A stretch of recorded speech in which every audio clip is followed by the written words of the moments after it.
협상 능력을 길러라. 책을 추천하여 달라고 하면 나는 이런 것도 읽을 정도로 유식하다 자랑하려는 듯한 책을 소개하는 사람들이 종종 있다. 나는 그런 흉내는 내지 않는다. 누군가가 나에게 책을 추천해 달라면 주저없이 권하는 책이 있다. 명사회자 레리킹의 절친한 친구 허브 코헨의 협상의 비결 You can negotiate anything이다. 이 책은 어느 나라에서든지 보통 사람들은 잘 모른다. 미국에서도 한때 베스트셀러 반열에 속했으나 뉴욕 같은 곳에서만 그랬다. 왜 그럴까? 책 중에는 남들에게 감추고 싶은 비밀스러운 책들이 있다. 읽고 나서 혼자서만 알고 있기를 바라는 심리가 생기는 책들 말이다. 이 책이 바로 그런 책이다. 당연히 별로 소문이 나지 않는다. 어느 주한 대사관의 상무관에게 이 책의 원서를 선물했더니 첫날은 그대로 읽었으나 그 다음 날에는 책에 표지를 씌웠다고 했다.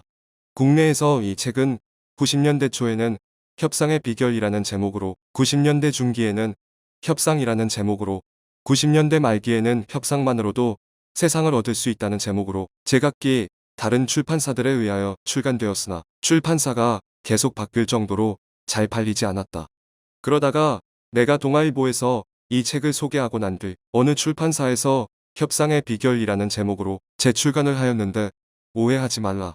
나는 그 출판사와는 전혀 모르는 사이이며 그들은 내 글이 신문에 나오기 수개월 전에 한 권 계약을 이미 했었다고 한다. 좀 더 전문적인 내용은 김병국 변호사의 비즈니스 협상론에서 찾아볼 수 있는데 이 책 역시 훌륭한 책이다. 협상에 대한 책들 중 끈구름 잡듯 둘이 뭉실한 책들은 읽지 말아라. 협상을 잘하면 어떤 일이 생기는가? 2001년 1월 독일 지멘스 그룹의 하인리히 폰필의 회장은 상하이와 인근 공항을 연결하는 자기 부상열차 사업 수주를 위한 협상에서 주룽지 중국 총리에게 빈 양복 주머니를 뒤집어 내보인 뒤 일어나 두 팔을 벌리는 제스처를 취했다. 이는 지멘스로서는 더 이상 양보하기가 어렵다는 뜻이었다. 그는 약 2분간 주머니를 뒤집어 보인 채 서 있었고 주 총리는 물끄러미 그를 쳐다보다가 갑자기 악수를 청했다. 1조 원이 넘는 계약이 하인리히 회장의 기가 막힌 협상력에 의하여 그렇게 체결된 것이다. 필의 회장은 당시 협상에 진전이 없어 묘안을 짜내야 했다면서 빈 주머니를 내보이기로 작심하고 미리 주머니를 비워두었다고 한다. 나는 비행기를 10시간 이상 타고 외국에 가서 어떤 결정을 내려야 하는 경우가 많았다.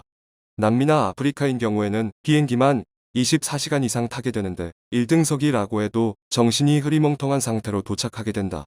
이런 경우 나는 현지 도착 후 적어도 10시간은 지난 뒤에야 사람들을 만났다.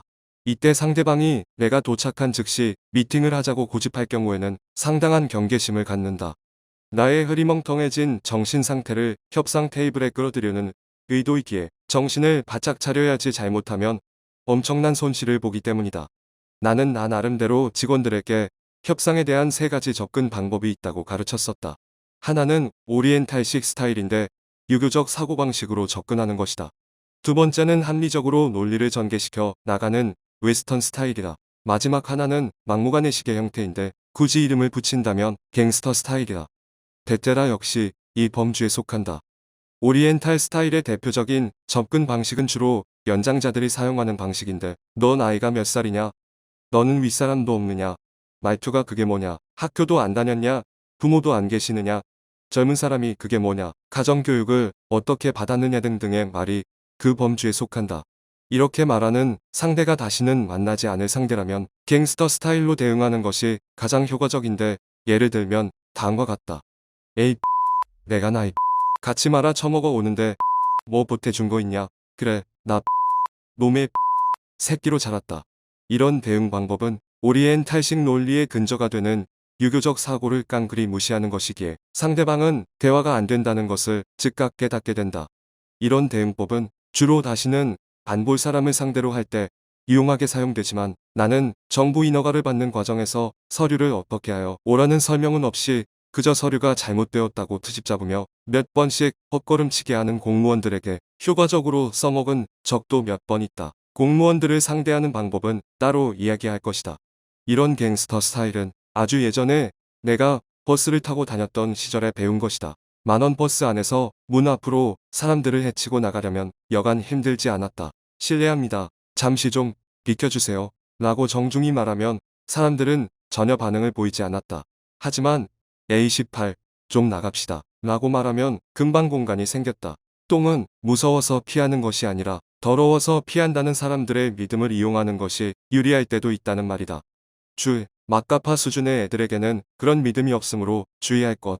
그런데 하나 좀 물어보자. 당신은 길거리에서 만나는 똥 같은 인간들이 진짜 더러워서 피하는가? 사실은 무서워서 피하는 게 아니고 오리엔탈 스타일의 똑같은 스타일로 대응하는 방법도 있다. 이런 방법은 주로 얼굴을 자주 대면하여야 할 상대에게 사용하게 된다. 이를테면 이렇게 말한다. 제가 나이가 어려서 철이 없습니다. 그러니 어르신께서 지도 편달하여 주십시오. 제가 머리가 부족하여 말씀하신 뜻을 잘 이해하지 못하였을 뿐이지 우서른을 공경하는 법도 배우지 못한 막잘한 사람은 절대 아닙니다. 일단은 상대방의 논리에 동조한 뒤 기회를 노리라는 말이다. 오리엔탈 스타일에 웨스턴 스타일로 접근하면 어떨까? 예를 들어 비즈니스 협상 중에 상대방이 인간적인 면을 강조하는 오리엔탈 스타일인 경우가 있다. 회사에서의 제 입장이 현재 이러저러합니다. 인간적으로 저를 좀 제발 도와주십시오. 이 은혜는 절대 잊지 않겠습니다. 이런 상대를 만나게 되면 나는 직원들에게 웨스턴 스타일로 대응하라고 했다. 단, 조건이 있다. 우리 측이 문서나 계약 내용으로 보아 유리한 경우에만 그렇다. 저도 물론 당신의 입장을 충분히 이해합니다. 그러나 문제의 핵심은 그것이 아니라 이것입니다. 이 문제 자체에 초점을 두고 생각하여 보세요. 잘못된 것은 분명하고 바로 잡아야 하지 않겠습니까? 오리엔탈 스타일에 대처하는 또 다른 방법은 상대방과 마찬가지로 오리엔탈 스타일을 취하되 좀 더 높은 유교적 가치에 호소하는 것이다. 저라고 뭐 별 수 있겠습니까? 우리는 다 같이 봉급쟁이 아닙니까? 호라비 사정과부가 안다고 저도 도와드리고 싶습니다. 하지만 제가 지난달 잘못을 범해 심할서를 썼습니다. 저도 부양하여야 할 가족이 있습니다. 제 아내는 지금 임신 8개월이고 저의 부모님은 연로하신데 제가 부양하여야 합니다. 제가 심할서를 한 번 더 쓰게 되면 그땐 회사를 그만두어야 합니다. 저희 사장 새끼 악질이라는 거 다 아시지 않습니까? 제발 저를 좀 도와주십시오. 저보다 못한 상황에서 사시는 분은 아니지 않습니까? 즉, 상대방이 회사 내에서의 어려움을 인간적으로 호소한다면 가정 내에서의 어려움을 호소하고 더 나아가 부모, 부양 문제까지 언급을 하라는 말이다. 왜냐하면 효도는 전통 가치 중 최고로 인식되는 것이기에 아무도 그것보다 더 높은 가치를 끌어오지 못하기 때문이다. 이러한 방법은 우리 측에도 잘못이 있을 때 사용된다. 상대의 논리가 오리엔탈과 웨스턴이 섞인 복합 스타일의 경우에는 우선은 말꼬리를 트집 잡아 낚아채야 한다. 이를테면 상대가 연장자라면 말씀하시는 내용이야 충분히 이해가 되고 선생님 입장이니까 그렇게 말할 수 있는 것이지만 저야 입장이 다르지 않습니까? 그런데 입장 차이를 떠나 아까부터 제가 상당히 기분 나쁜 게 있는데 도대체 내가 선생님 아들도 아닌데 어째서 반말을 하십니까? 말이라는 것이 다르고 다른 법 아닌가요? 어차피 당신은 속으로는 논리 싸움에 대응하지 못하고 있음을 알 터이니 엉뚱하게도 상대의 말투로 시비를 잡는 것이다.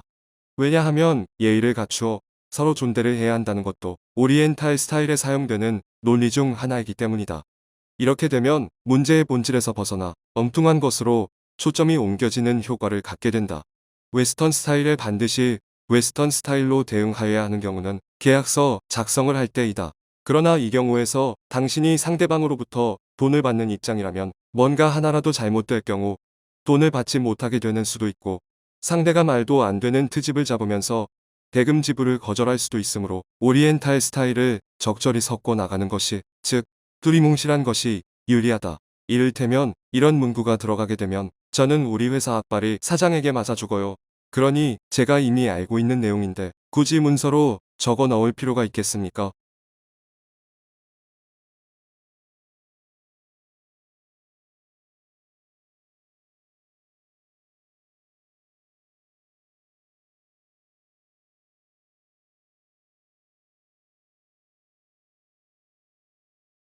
하지만 당신이 상대방에게 돈을 주는 입장이라면 상대방이 해야 할 모든 것을 정확하게 모든 것을 표기하라.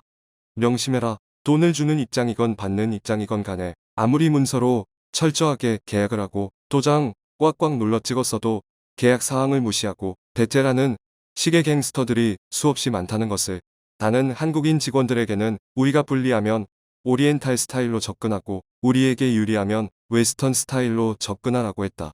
즉, 어떤 계약 내용을 지키지 못하였다면 여러 가지 인간적인 면들을 유교적 가치와 뒤섞고 상대에게 접근하여야 상대방의 양보와 이해를 받는다. 그러나 우리는 잘못한 것이 없다면 당연히 웨스턴 스타일로 끌고 가야 상대방이 항복하게 된다. 나는 양쪽 모두가 이기는 윈윈 게임이라는 것도 실제로 해본 경험은 있지만 내가 좋아하는 협상은 실제로는 우리가 이기고 상대방은 자기가 이긴 것으로 믿게끔 착각을 안겨주는 협상이다. 한 가지 더 중요한 것이 있다. 대부분의 경우 당신이 불리하게 될 때 재협상 할 구멍은 남겨두는 것이 좋다. 특히 봉급 생활자들은 협상에 임할 때 반드시 당신에게 90%의 결정권은 있지만 남은 10% 결정권은 다른 사람의 허락을 받아야 함을 상대에게 인식시켜야 한다. 직원들이 그 어느 협상을 하건 간에 내가 공통적으로 주문한 말, 너희는 언제나 착하고 좋은 사람으로 남아 있어야 한다. 악역은 내게 맡기고 필요하다면 상대방에게 너희들 사장인 나를 개시키로 욕을 해라. 너희는 상대방이 제시하는 조건을 다 들어주고 싶은데 상놈의 사장 새끼가 결제를 안 해준다고 말해라. 그래야 너희들은 선량하고 마음씨 좋은 사람으로 남게 되는 법이다. 그래야 너희들에게 유리하다. 한편 협상을 할 때 상대방이 아각 소리 지르면서 윽박 지르면 금방 기가 죽는 사람들이 있다. 협상 서적들에서 나왔던 주옥 같은 사례들은 하나도 생각이 나지 않고 아무 말도 못하게 되는 경우 말이다. 이런 경우를 당하지 않으려면 직원들끼리 역할 분담을 하여 여러 가지 상황을 설정하고 연습 게임을 자주 해보는 것이 좋다. 이를테면 우리 측에서 잘못해서 고객이 대단히 화가 나서 고함을 지르고 있을 때는 어떻게 하여야 할까? 잘못을 했으니 빠져나갈 방법이 없지 않은가? 이런 경우 절대 변명하려고 애쓰지 말아라. 효과적인 방법은 잘못을 저지른 직원을 그의 상급자가 고객이 있는 앞에서 서리판 같은 것으로 머리를 때리며 고객보다 더 크게 소리 지르며 시키 소새끼 하면서 야단을 고래고래 치고 당장 사표를 쓰라고 소리 지르는 것이다. 이때 그 직원이 여자라면 그 자리에서 눈물을 짜는 것도 효과적이다. 남자라면 그저 한없이 슬픈 표정을 지어라. 이렇게 한 뒤 상급자가 그 고객을 조용한 다른 곳으로 데리고 가면 대부분 그 고객은 오히려 담당자에게 미안한 마음을 갖게 되고 문제는 해결되게 된다. 이런 시나리오들을 많이 만들어 놓고 미리 연습해 보라는 말이다. 나는 학연, 지연, 혈연, 배경 없이 홀로서기를 하면서 무릎이 수없이 깨지는 가운데 협상력을 길렀다. 사람들 사이의 수많은 일들이 사실 모두 협상에 의한 것이다. 결국 인간에 대한 여러 간접 경험이 필요한데 나에게는 내가 존경하는 작가 최인훈의 관념적 소설들이 인간 군상의 심리를 이해하는 데 도움이 되었음도 알린다. 아울러 협상에 대한 여러 가지 책들을 모두 읽었다고 해서 협상의 모든 것을 알았다고는 결코 생각하지 말라. 그 속성상 공개할 수 없기에 그 어떤 책에서도 언급되지 않는 나 역시도 공개하기 어려운 협상법들이 있기 때문이다.